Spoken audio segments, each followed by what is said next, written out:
1944. 44 kan simbol Gapura. Siap. Nah, maka dari itu terhitung 500 tahun dari 1527 tambah 500 jatuhnya 2027. Siap. Setelah dikunci nih lato-lato kan meneng Mas. Ojo kakean pola ora. Nek kakean pola iki sakarepe dhewe akhirnya. Orang akhirnya melakukan tidak menggunakan hati, akhirnya sesuka hati kan gitu. Gitu. Nah, orang yang sesuka hati itu enak.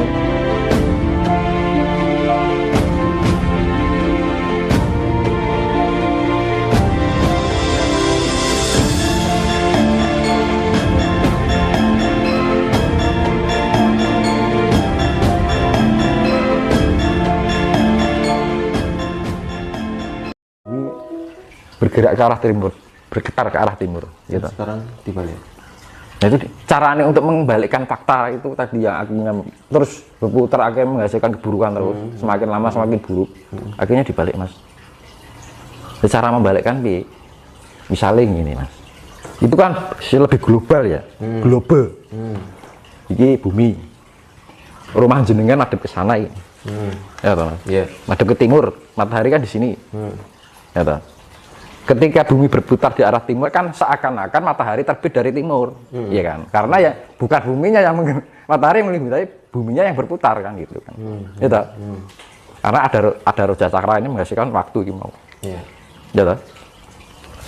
Lah untuk membalikkan roda ini biar kembali pada kan kalau ke sana terus ini menghasilkan buruk dibalik ganti, malah diarani cokro balik atau caroko balik, gitu Mas.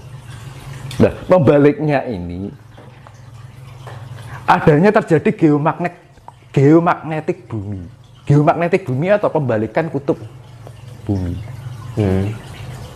Di kutub selatan, di kutub utara, di kutub selatan. Itu yang namanya magnetik, yang namanya medan magnet ya. Iya. Gitu Mas. Dan ini karena kenapa terjadinya magnet? Karena ada putaran itu tadi. Lah putaran itu membawa 5 unsur tadi. Akhirnya terbentuklah magnet. Magnet akan menghasilkan listrik. Mulai neng udan terus ya Mas. Ada pergerakan air, kerja kinetik dari air, tanah, api, angin, dan cahaya. Akhirnya menghasilkan cahaya. Menghasilkan suara. Dari cahaya itu akan menghasilkan suara. Gelombang suara, frekuensi suara gitu. Ya, kita bersuara itu karena ada itu tadi energi cahaya. Ya. Nah, ini kan nenggon apa jenenge simbol anu ke bikin cah nih komputer nih lambi ngetoki suara cuyu nah mesin cahaya getaran gitu kan frekuensi vibrasi ya. Ini matahari di timur, matahari dianggap terbit dari timur karena bumi bergerak ke arah ke timur ya. Misalnya omahing madep ini madep ngetan madep timur ya. Ketika berputar ini kan madep ini. Nah, ketika ada geomagnetik bumi itu ada pembalikan kutub. Nah, pembalikannya gini Mas. Ini gini. Ini ya, ini tutupnya yang dhuwur ya Mas ya. Pembalikannya gini. Nah, akhirnya berkebalik. Tetap berputarnya ke timur Mas. Itu. Jadi ini namanya cokro balik. Ya cokro panggilingan seperti ini. Ini sebagian cokro panggilingan. Jadi ini kan tutupnya madep ke depan ini.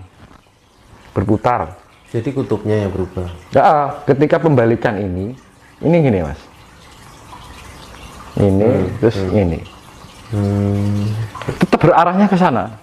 Putarannya tetap. Lah ini tutupnya mana madep rono toh Mas? Lah Mas jenengan berarti madep rono toh Mas? Ya toh? Iya. Matahari tetap di sini dari timur. Loh, makanya disebut matahari terbit dari barat. Bukan matahari terbit masih dari timur. Cuman karena kita berbalik kutub itu seakan-akan matahari terbit dari barat. Mau nenggut Al-Qur'an atau tanda-tanda akhir zaman itu akan matahari terbit dari barat. Nah kronologinya seperti itu. Nek wong Jawa ngarani caroko balik atau cokro balik. Cokro itu adalah putaran, balik itu membalikkan putaran. Istilah loh. Apakah itu disebut kiamat? Nah itu terjadi akhir zaman. Nah itu guys, gini, saya kembalikan pada hitung-hitungan tadi ya. Nek di dalam Hijriah. Tahun Hijriah kan paling maksimal hanya mentok pada tahun 1500 Hijriah. Ya kan? Kalau Maseinya kan jatuh pada tahun 2078. 2078. Gitu.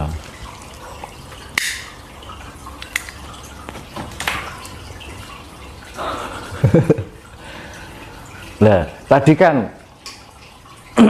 2078 itu kan Masehi ya. Kalau Sakanya itu kan tahun 2000. 2000 pas tepat tahun Saka. Iya kan? Dua hasilnya.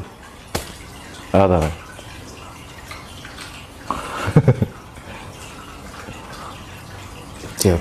Nah, makanya itu kan nanti kalau dibilang malah ngeri, malah kasih wedi. Yang itu biar menjadi rahasia. Ya.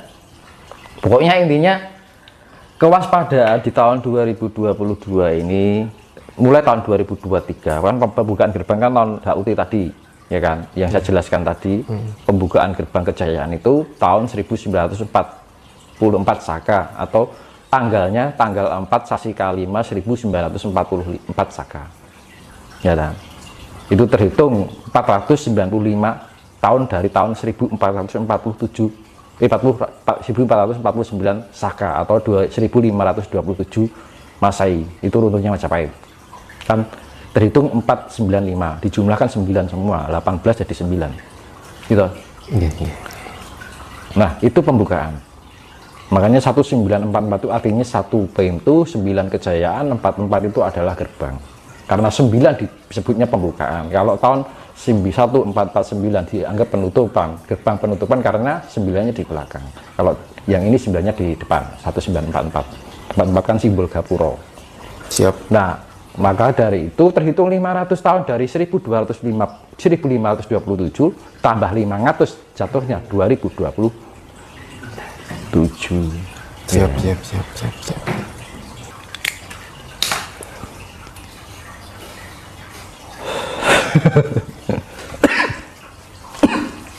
Lah di masa bersih-bersih itu tadi loh Mas Dino. Apa? Ya kasih bocoran lah. Itu tadi kucine latu-latu kon meneng Mas. Aja kakean pola ora. Nek kakean pola iki sak karepe dhewe akhirnya. Orang akhirnya melakukan tidak menggunakan hati, akhirnya sesuka hati kan gitu. Gitu. Nah, orang yang sesuka hati itu enake gak ngenak kepol kan. Gitu kan. Orang rumangsa nglarani wong, orang menghargai wong, merendahkan wong kan. Nah, itu kan perlu keluhuran untuk menciptakan itu. Iya.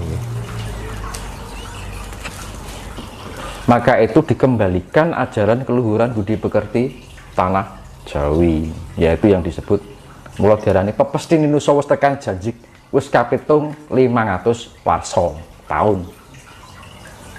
Ya kan? Bali marang Gomo Budi.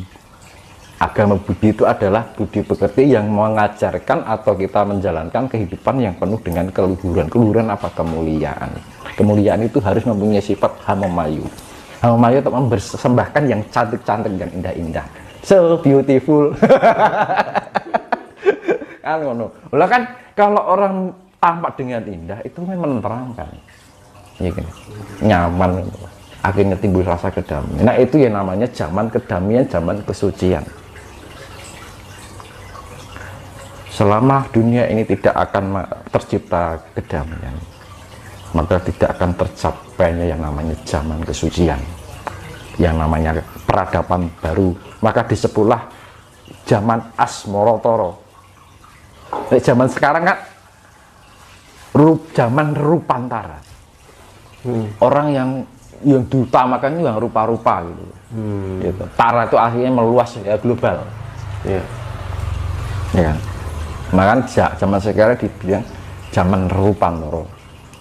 Ya sebelumnya zaman Rupantara itu Nuswantara. Nuswantara zaman kerajaan-kerajaan dinasti. Gitu. Tak durungi meneh zaman yang namanya Dirgantara.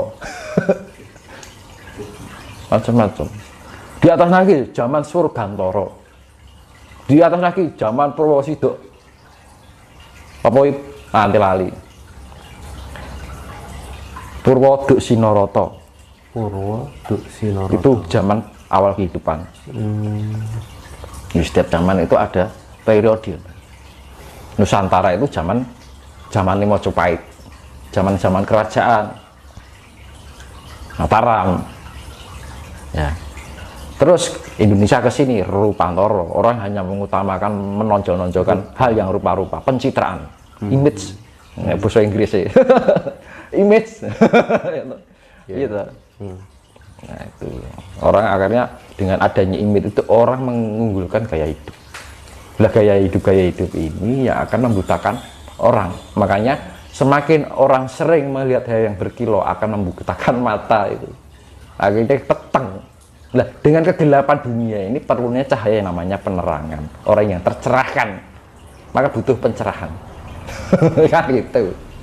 Yang bisa mencerahkan apa ya, jiwa-jiwa itu tadi yang mempunyai cahaya. Siap. Diarani urip iki urup ngono. Okay. Nah, ini kan kita menerima zaman ke-8 ditutupi oleh yang rupa-rupa itu. Lah ketika terwujudnya tahun 2027 itu terbangkitnya kembali ajaran-ajaran keluhuran, leluhur dulu. Mulai diarani leluhur itu orang mulia. Tanpa leluhur, apa kita jadi sekarang seperti ini? Yeah. Neng poin yang ngerti karo leluhur, mau nyembah leluhur dikira musyrik kan gitu kan. Nah itu tingkat kegelapan manusia. Kita itu sudah mencapai zaman puncak-puncaknya kegelapan. Ketoknya Padang ini sing ketok motor. Ini dulu ini peteng kabeh. Ora ono cahayane kan. Rupane tok. Nah, kelihatannya terang di luarnya tapi di dalamnya gelap gulita. Itu fakta loh. Iya, iya. Aku ngomongin fakta itu. Apa enggak miris itu? Manusia sudah tidak berperan sebagai manusianya. Sudah tidak seperti manusia yang sebenarnya. Kan gitu. Siap. Maka zaman sekarang itu malah hewan aja mempunyai naluri seperti manusia. Hewan wis sadar loh, menungso ora sadar-sadar kan. Iya kan? Loh, saya bilang begini saya bukan merasa lebih baik, tapi kita itu buat motivasi bersama. Tinggu pengiling-iling kan. Nah itu sifat bagian dari Hamemayu.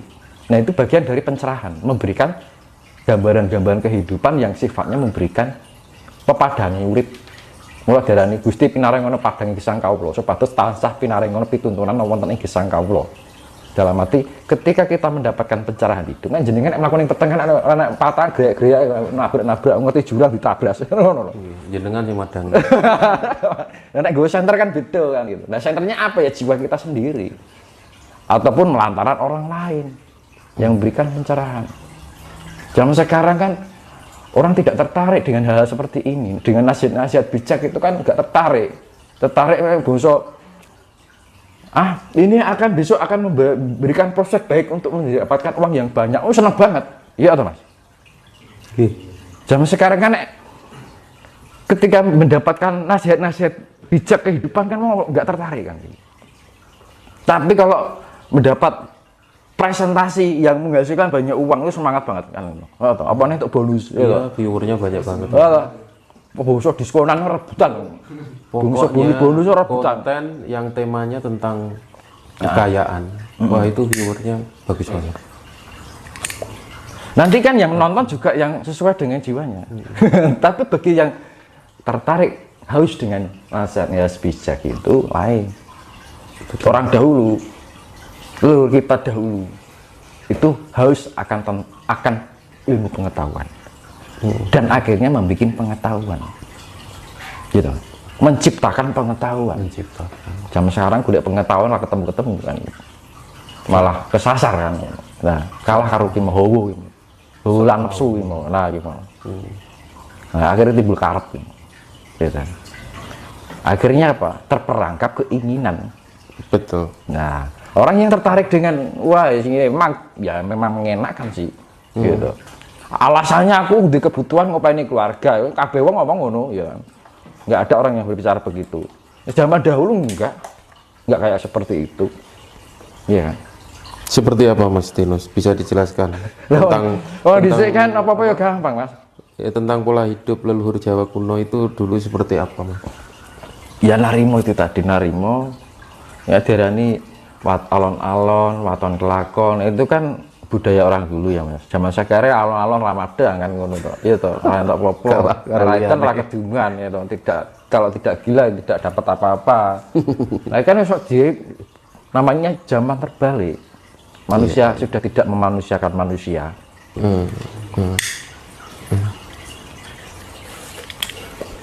Ya, kembali ke Sabdo Palon tadi. Saya tekan ngendi-ngendi ya. Iya Mas. Arti dari Sabdo Palon sebenarnya. Sabda itu kan ucapan. Palon itu adalah tuntunan.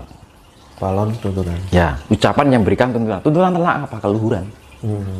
Makanya dibilang Sabdo Palon itu adalah ucapan untuk memberikan tuntunan. Noyo Genggong itu sifatnya yang semu bayangan.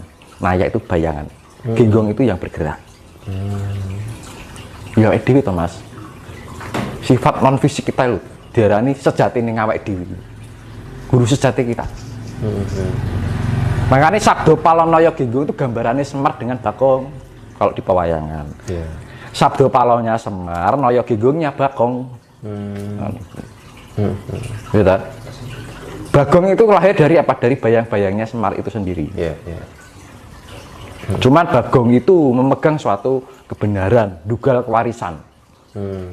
Ya, tapi dugalnya itu dia menyimpulkan kebenaran.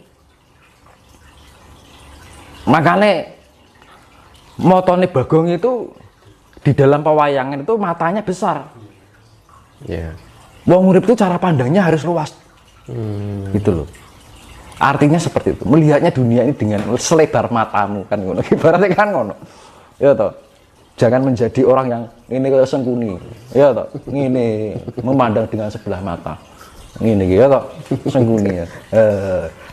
Karo ini karo melet ini. Ya.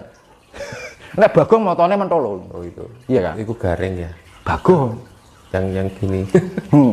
Ya kayak gini. Kece kan. Iya, garing. Itu matanya kece gitu ya. Itu sifat menyayat, nek carane kan ngono. Lah Bagong itu kenapa matanya lebar? Artinya itu pandanglah mata kamu dengan selebar-lebarnya tentang dunia ini, jagat ini. Artinya luaslah wawasannya. Artinya seperti itu. Lambene ombo Bagong. Langkeme ceplas-ceplos, Mas. Nek ngomong ning ceplas-ceplos ning bener. Menjunjung kebenaran ra urusan. Kuwi salah ibaratnya ada ning Ugawang Siliwangi. Itu ada kata yang sifatnya mencari sambil melawan. Melawan sambil tertawa tanpa peduli larangan, gitu. Gitu. Artinya ya, mencari sambil melawan. Kita mencari sesuatu arus zaman yang terus mengarah pada hal yang semakin buruk kan gitu. Mencari sambil melawan, golek sesuatu sambil melawan. Melawan sambil tertawa. Rupan ora urusan diarami kentir edan ora urusan. Wah aku bener kok. Aku nggak kok berarti kamu ngatain kafir, ya silakan. Wong kuwi karo-karoanmu bener kan gitu sing ngarani ibaratnya. Karena apa? Orang menilai dari ketidaktahuannya. Gitu kan. Ada lagunya itu. Minggir tabrak. Nah, itu. Makanya Bagong mulutnya lebar. Dia berbicara ceplas-ceplos, tapi menjunjung suatu kebenaran apa adanya. Yaitu sama aja dengan kata-kata Ugawangsit itu tadi. Mencari sambil melawan, melawan sambil tertawa. Bagong kan nyelelek. Nglawan, dewa dilawan, dewa kuwi salah dilawan kok piye. Nggon wayangan ngono to. Ning bener, ning karo guyon sambil ketawa. Iya. Dewa aja bisa salah. Ya. Sambil ketawa, tanpa peduli itu larangan. Larangan bagi orang yang memahami ketidaktahuan itu. Memahami ketidaktahuan. Artinya kan ngono, memahami ketidaktahuan kan. Berarti yang dia pahami dari ketidaktahuan itu. Makanya Bagong itu ya sama aja di Ugawang Siliwangi. Mencari sambil melawan, melawan sambil tertawa. Wah, Bagong nek ngono gitu seneng nglawan. Sucelelean. Tanpa peduli larangan, lah urusane bener salah kanggo bener kok iki sejatine urip yo ngono kuwi. Aturane kowe kleru kok rumoso bener kan gitu. Kamu salah kok merasa benar. Ya saya menjunjung kebenaran, itu Bagong. Maka diarani dugal kewarisan. Kalau di dalam turunan Pandawa itu Antaséna. Ya kan? Lah, Bayong terbikin dari apa bayangan Semar itu sendiri. Maka dibilang Noyo Genggong. Bayangan yang bergerak. Polanya itu, gerak pola. Iya, iya. Lah polanya Bagong itu, polanya Semar itu tercermin di dalam Bagong itu sebenarnya. Tapi tampilannya Semar itu sifat keibuan dan kebapaan. Ibuan itu pamompong atau pemelihara, penasihat. Iya. Penasihatnya dari Pandawa. Nah ini Semar itu dulu buat rebutan sama Kurawa dan Pandawa. Ingin direbut sama Kurawa. Dalam cerita pewayangan. Itu pewayangan itu Sanepo dan atau Siloka semuanya. Lalu Mas Dimas. Lah makanya Sabdo Palon Noyo Genggong. Sabda itu adalah tuntunan. Noyo Genggong itu adalah bayangan dari diri kita sendiri, yaitu namanya guru sejati kita. Ketika orang bisa menemukan dirinya sendiri, yaitu adalah orang akan menemukan keluhuran-keluhuran yang dinamakan Sabdo Palon. Sabda yang bisa memberikan tuntunan hidup kita sendiri. Nah, makanya jalan hidup kita itu akan dapat tuntunan dari kita dari Sabdo Palon Noyo Genggong. Sabdo Palon sabda yang menjadi tuntunan dari kesejatian hidup kita sendiri. Noyo Genggong itu bagian yang bergoyang, bayangan atau semu yang bergoyang diri kita sendiri. Bayang-bayangnya dewi loh, podo toh Mas. Jadi diri kita bayang-bayangan kita. Gitu. Kita mau gini bayangan lu gitu kan. Iya, iya. Nah, jadi bisa diartikan Sabdo Palon itu yang di dalam diri kita itu guru sejati. Bagong itu tadi. Nah, pola ya dewi kok Bagong ini. Tapi menjunjung kebenaran. Karena pola dewi menungso kan kok kan pola toh. Yus Bagong ini loh, Mas. Tapi kan bener yang menjunjung kebenaran. Jadi sama aja kata-kata mencari sambil melawan sambil tertawa tanpa peduli larangan. Gitu. Tanpa peduli larangan sebenarnya kan tahu dari di antara yang tidak mengerti. Tahu dari antara yang tidak mengerti. Tapi yang tidak mengerti itu merasa benar. Akhirnya menjadi peraturan ini. Berarti melawan sambil tertawa sambil tanpa peduli larangan aturan-aturan sing gawe wong-wong kuwi. Gitu Mas. Hukum pasal iki, pasal kuwi. Kokean pasal kan. Kakek saking apa? Kenapa terbikinnya pasal? Semakin banyak ruwetnya kehidupan manusia yang terperangkap oleh betul, nafsu dan angkaran. Karena makanya itu krisis itu kan pendidikan nilai tentang keadapan. Ada kepentingannya. Mula dibalik ning Sabdo Palon Noyo Genggong itu adalah sabda untuk menjadi tuntunan ya apa keluhuran tentang kesejatian hidup yang sebenarnya. Urip sejati ning urip.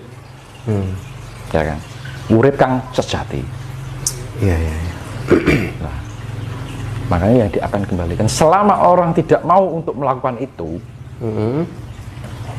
alam ini akan melakukan yang namanya cokro balik ini Mas. Cokro balik itu putaran bumi dibalik. Nah, ngeri toh Mas ini. Ini akan kalau terjadi. Karena ketika bumi ini belum dibalik gini, medan magnet atau roda cakranya ini atau cokro balik. Cokro kan roda toh Mas. Balik itu kan membalikkan putaran hidup. Karena ketika berputar ini semakin buruk kayak. Nah, ketika dibalik berputar medan magnetnya ini, misalnya iki grafik ya Mas. Ku ngene to, seret carane anu dibalik ngene. Gitu to Mas. Ngono lho Mas. Levelnya naik ke sini kan, bukan turun kan ngono. Makanya dibilang cokro balik. Cokro itu putaran, balik itu membalikkan putaran itu tadi. Yaitu bumi akan terbalik, akhirnya terbit matahari terbit dari barat itu mau. Nah, karena salah satunya itu perputaran ruang dan waktu yang hanya menghasilkan karena buruk terus. Dunia ini kan semakin lama semakin buruk kan Mas. Karena putaran roda waktu gitu, ruang dan waktu terus. Iya, iya. Nah, itu dibalik Mas. Cara ada nenggol Al-Qur'an matahari terbit dari barat. Sing malik iki medan magnet yang namanya geomagnetik bumi. Nah, ketika ada pembalikan geomagnetik bumi itu mempengaruhi energi-energi semua ada yang di permukaan bumi ini. Terus ini baterai menjadi plus Mas. Dan itu akan ada peningkatan orang yang terselamatkan di cakra balik ini atau dibilang cokro panggilingan. Itu akan ada kenaikan IQ, SQ dan EQ. Kayak di-upgrade gitu loh. Jadi kalau komputer no di-reinstall kan gampangannya ngono. Nah, akhirnya timbul IQ, upgrade kan peningkatan level ya. Mau prosesor gampang, kena komputer kan ngono.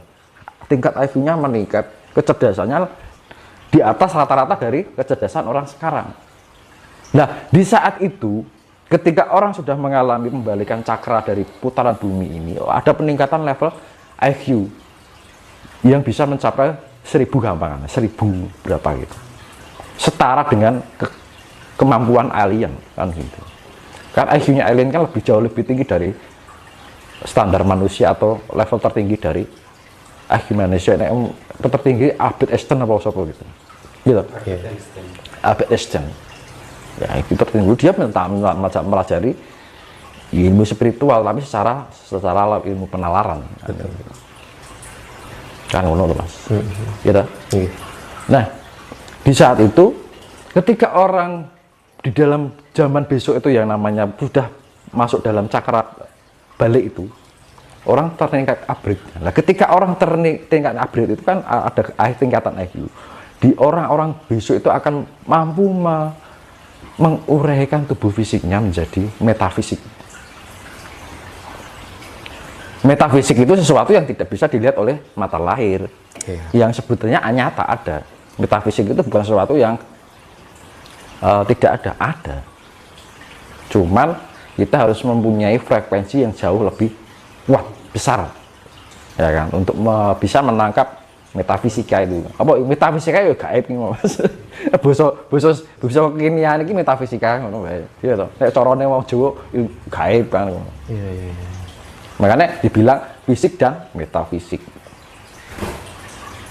Nah itu semacam kayak butiran cahaya gitu. Jadi setiap butiran-butiran ini menghasilkan cahaya. Banyak elemen-elemen mikro itu.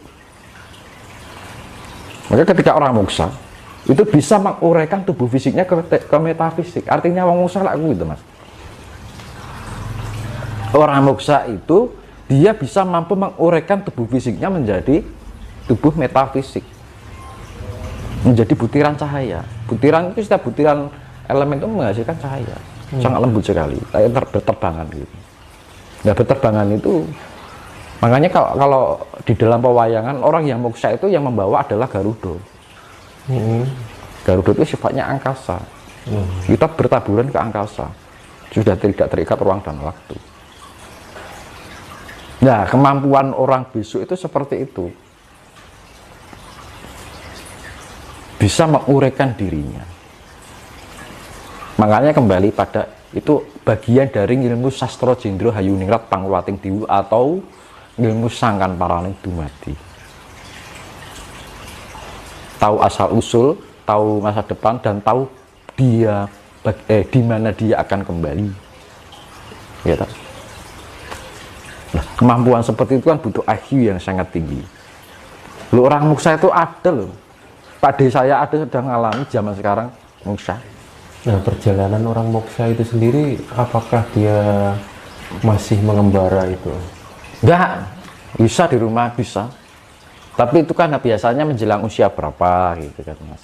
Biasanya 50 ke atas atau 60 ke atas. Karena fase Mas. Fase tubuh fisik ini mempunyai fase. Di corone wong anu kan puber pertama, puber kedua lah ngono kuwi to Mas. Iya kan? Puber itu kan tingkat hawa nafsu namanya kan gitu. Istilahnya gairah hidup lah. Gitu. Nah, makanya kan kalau orang menerima yang namanya fase-fase seperti kan butuh penyeimbang.